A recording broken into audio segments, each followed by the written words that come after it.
So these are chop block type stones, and chop block meaning that it's got the just the square edges, and it comes in different thicknesses here.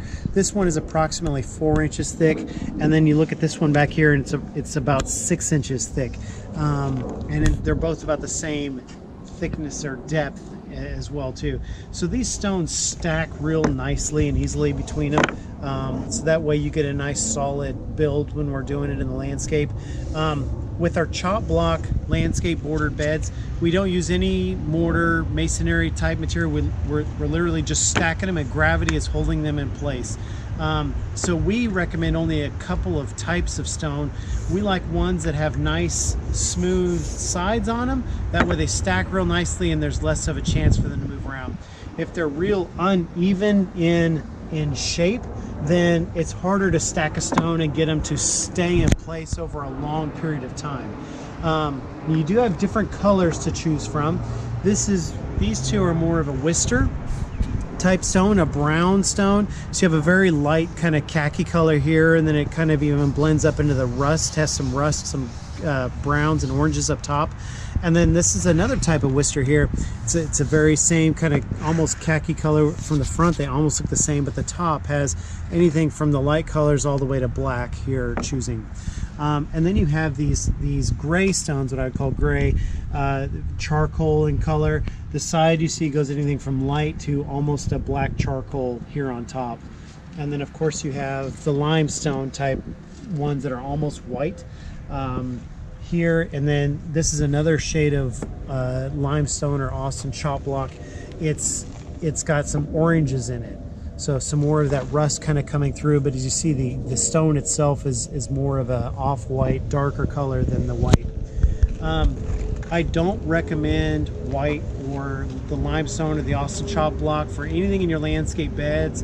Anything around your house is okay, but the beds itself, these stones are so porous, they get really dirty really fast. So mold and mildew tend to grow on them quickly, and mud and dirt splash up on them, and they just get dirty really fast. So if you want white and you want a nice clean look, white is not the way to go.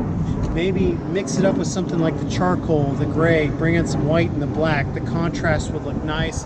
Just look for other things in your house, for other accents that'll say, you know what, I can use either a brown or a black.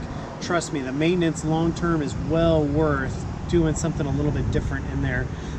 These stones are a lot harder as well too, meaning that they're going to stand up to the test of time, where the limestone is a very, very soft stone. It wears down very quickly, considering it's stone. It wears down much faster than some of these other stones that are very dense. The last point that I want you to consider when choosing your landscape stone border is that notice that on the sides here, these are almost the same, and there's almost no color. It even goes for this one here. There's very little color difference in the stone on the sides than there is on the top. So, but when we're stacking them, a lot of times we have no choice but to stack them on their sides. So when you're looking at them on the face, you're most likely only going to see a very similar plain color. If you want to see a lot of the color come through, you'll actually have to stack it on its side to see the top. But then we usually can't go multiple layers high. We can usually only do one layer high, and that's a totally different look. So, talk about the fact that once they pick a color, you guys actually order it in flatter because you're going to stack them. You're going to double stack them. You know what I mean? So they get that it's not this big stacked. Right. So the other thing that we do when we tell you we're going to limit your choices to what you pick, only because we want you to have the best luck long-term maintenance with your yard. Tell us what color you want. Don't get too stuck on the incredibly tight details. If you do have preferences and you say, I don't want any rust, let us know ahead of time, and we'll do our very best to choose you the best colors that we can, because we're going to choose you stones that are going to hold up well over time. They're going to be a little thinner. We're going to order them in, make sure that we get them, that they stack and hold up really well over time where they don't move. Landscape stone borders actually detract from the yard when they're all messed up and they're just not straight anymore. But when you straighten them up and clean them up, I mean, they just really add a whole nother level of definition to your landscape.